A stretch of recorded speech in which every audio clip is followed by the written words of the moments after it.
High বন্ধুরা, আসসালামু আলাইকুম। আমি ডাক্তার ফারুক হোসেন। আমি একজন পল্লী চিকিৎসক। প্রতিদিনের মতো আপনাদের সঙ্গে আমি গ্যাসের সমস্যা নিয়ে বা গ্যাস্ট্রিকের প্রবলেম নিয়ে আলোচনা করতে চাই। গ্যাস্ট্রিক আমাদের মানব জীবনের অতীব একটি কমন সমস্যা।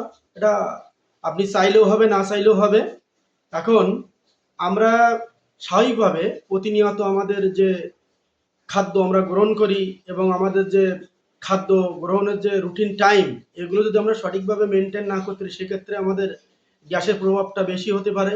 এবং গ্যাস যখন আমাদের শরীরের ভিতরে এটা উৎপন্ন হয়, তখন আমাদের স্বাভাবিকভাবে টক ঢেকুর ওঠা, বুক জ্বালা পোড়া, বুক ধড়ফড়, পেট ফাঁপা এবং আমাদের অনেক ক্ষেত্রে গ্যাসের কারণে আমাদের ঘাড়ের শিরাটাও যন্ত্রণা করতে পারে। এবং আমরা প্রতিনিয়ত যে অধিক তেলের, মশলাযুক্ত এবং অত্যন্ত ভাজিভুজি খাদ্য খাবার আমরা যদি খাই, ভাজা খাদ্য খাওয়ার কারণে আমাদের গ্যাস বেশি উৎপন্ন হয়। আমরা শুকনা মরিচ ব্যবহার করি, শুকনা মরিচের কারণে আমাদের স্টোমাকে গ্যাস অতিরিক্ত সৃষ্টি করে।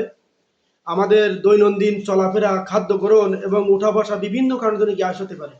কিন্তু আমরা স্বাভাবিক যদি সুস্থ সবল জীবনযাপন করতে চাই, সেক্ষেত্রে আমরা যদি আমাদের খাওয়ার, খাদ্য গ্রহণ যে রুটিন টাইমটা, এটা যদি মেনটেন করি, আমরা যদি পর্যাপ্ত পরিমাণে ভালো পানি অর্থাৎ ৩ থেকে ৪ লিটার পানি পান করি এবং আমরা যে খাদ্য খাবার বা যে তরকারি আমরা যেগুলো রান্না করে খাই, এগুলো যদি পর্যাপ্ত পরিমাণে ঝোলের তরকারি খাই এবং অধিক মশলা এবং তেল যদি আমরা একটু কম খাই, বা যে তেলটা স্বাস্থ্যের জন্য ভালো সেটা আমাদের জন্য ভালো, যেমন সরিষার তেল আছে, ক্যানোলা অয়েল আছে, সূর্যমুখীর তেল আছে, এগুলো আমাদের শরীরের জন্য খুবই ভালো। কিছু কিছু ক্ষেত্রে আবার রাইস ব্র্যান্ড অয়েলও আমরা ব্যবহার করতে পারি। তো আমরা যে খাদ্যগুলো গ্রহণ করি এবং আমরা যে পরিবেশে থাকি, যদি আমাদের হ্যাবিট চেঞ্জ করি এবং বিশেষ করে রাতের খাদ্যটা গ্রহণের পরে এমন টাইম হবে বেড টাইমের আগে 2 থেকে 3 ঘন্টা, যদি সেটা আমাদের কাজের কারণে বা অফিস আদালতের বা বিভিন্ন ব্যস্ততার কারণে সম্ভব না হয়, সেক্ষেত্রে আমরা খাওয়ার পরে 10 থেকে 15 মিনিট হাঁটাচলা করতে পারি, যাতে করে আমাদের খাদ্যটা পরিপাকতন্ত্রে ভালোভাবে হজম হয় এবং আমরা সময় মতো ঘুম পড়ি। পর্যাপ্ত ঘুম এবং পরিমিত আহার এ যদি গ্রহণ করি, সেক্ষেত্রে আমাদের গ্যাসের সমস্যা থেকে আমরা অনেকটা রক্ষা পেতে পারি।